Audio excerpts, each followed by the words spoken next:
আজি আমি সদৌ অসম ছাত্ৰ সন্থাৰ এটি দল পবিতৰা অভয়াৰণ্যলৈ আহোঁ। ইয়াত বান পৰিস্থিতিৰ বুজ ল'বৰ কাৰণে এক বিভীষিকাময় পৰিৱেশ। গোটেই পবিতৰা অভয়াৰণ্য বানপানীৰ তলত আছে।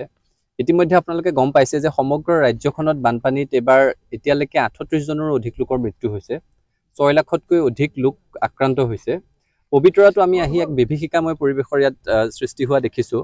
আৰু আটাইতকৈ দুৰ্ভাগ্যজনক কথাটো হৈছে যে ইয়াত যি ধৰণেৰে বন বিভাগটো সষ্টম হৈ থাকিব লাগিছিলে, যি ধৰণেৰে চৰকাৰ সষ্টম হৈ থাকিব লাগিছিলে, সষ্টম হৈ থকা নাই। বানপানীৰ সৈতে আগতীয়াকৈ মোকাবিলা কৰিবৰ কাৰণে যেন চৰকাৰ প্ৰশাসন কোনো সাজু নাছিলে, তেনেকুৱা এটা পৰিৱেশৰ ইয়াত উপক্ৰম হৈছে। এতিয়া দেখিছোঁ যে এখন আওপুৰণি নাও গোটেই বন বিভাগটোৰ, সেই নাওখনেৰে সৈতে উদ্ধাৰ অভিযানো চলাই থাকে, সেই নাওখনেৰে সৈতে খাদ্য সামগ্ৰীৰো যোগান ধৰি থাকে। ইয়াত কোনোবা পৰিদৰ্শন কৰিবলৈ অহা মন্ত্ৰী বিধায়ক কোনোবা পৰিদৰ্শন কৰিবলৈ আহিলে ওচৰ পাজৰ নাও দুখনমান ভাড়া কৰি দিয়ে, কিন্তু বন বিভাগটোৰ নিজাববীয়া নাও বুলিবলৈ একো এখন নাই। এতিয়া হাইলেণ্ড এটা স্থাপনৰ কাৰণে 2019 চনৰ পৰা কৈ থকা গৈছে।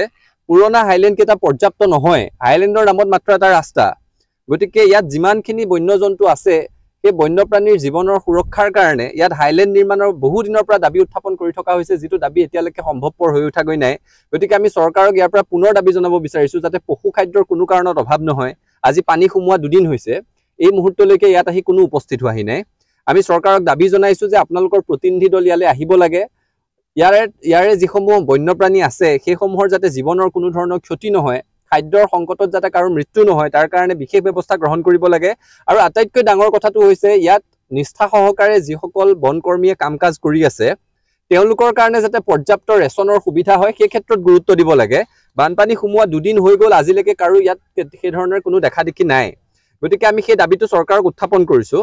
আৰু একে সময়তে জলসম্পদ বিভাগটো, অসম চৰকাৰ আটাইকে ক'ব বিচাৰিছোঁ যে অসমত এইবাৰ বানপানীয়ে মানুহৰ মাজত বিভীষিকাৰ সৃষ্টি কৰিছে। বানমুক্ত অসমৰ যিটো কথা তেওঁলোকে কৈ আছিলে, সেই কথাটো যে আচলতে ভালুকৰ সাঙিত পৰিণত হৈছে এবাৰ স্পষ্ট হৈ গৈছে। খৰালি কালচোৱা কাম নকৰাকে পৰি আছিল নিশ্চয়, সেইকাৰণে বাৰিষা এতিয়া তেওঁলোকৰ উপায় নোহোৱা হৈছে। অসমৰ সৰ্বত্ৰে মথাউৰি ছিঙিছে, ইটোৰ পিছত সিটো মথাউৰি ছিঙি আছে, ইখনৰ পিছত সিখন গাঁও প্লাবিত হৈ আছে।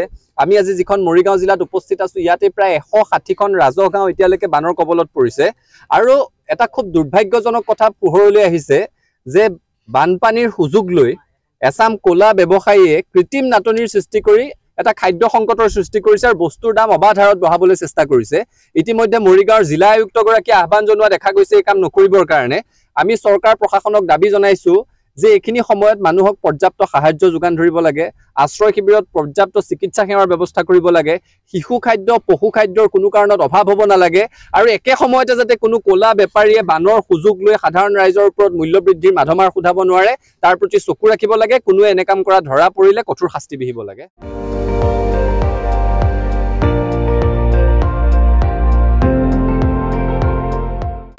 আপুনি চাই আছে ND24, সৰ্বশ্ৰেষ্ঠ নহয় সৰ্বোত্তমৰ দৌৰ।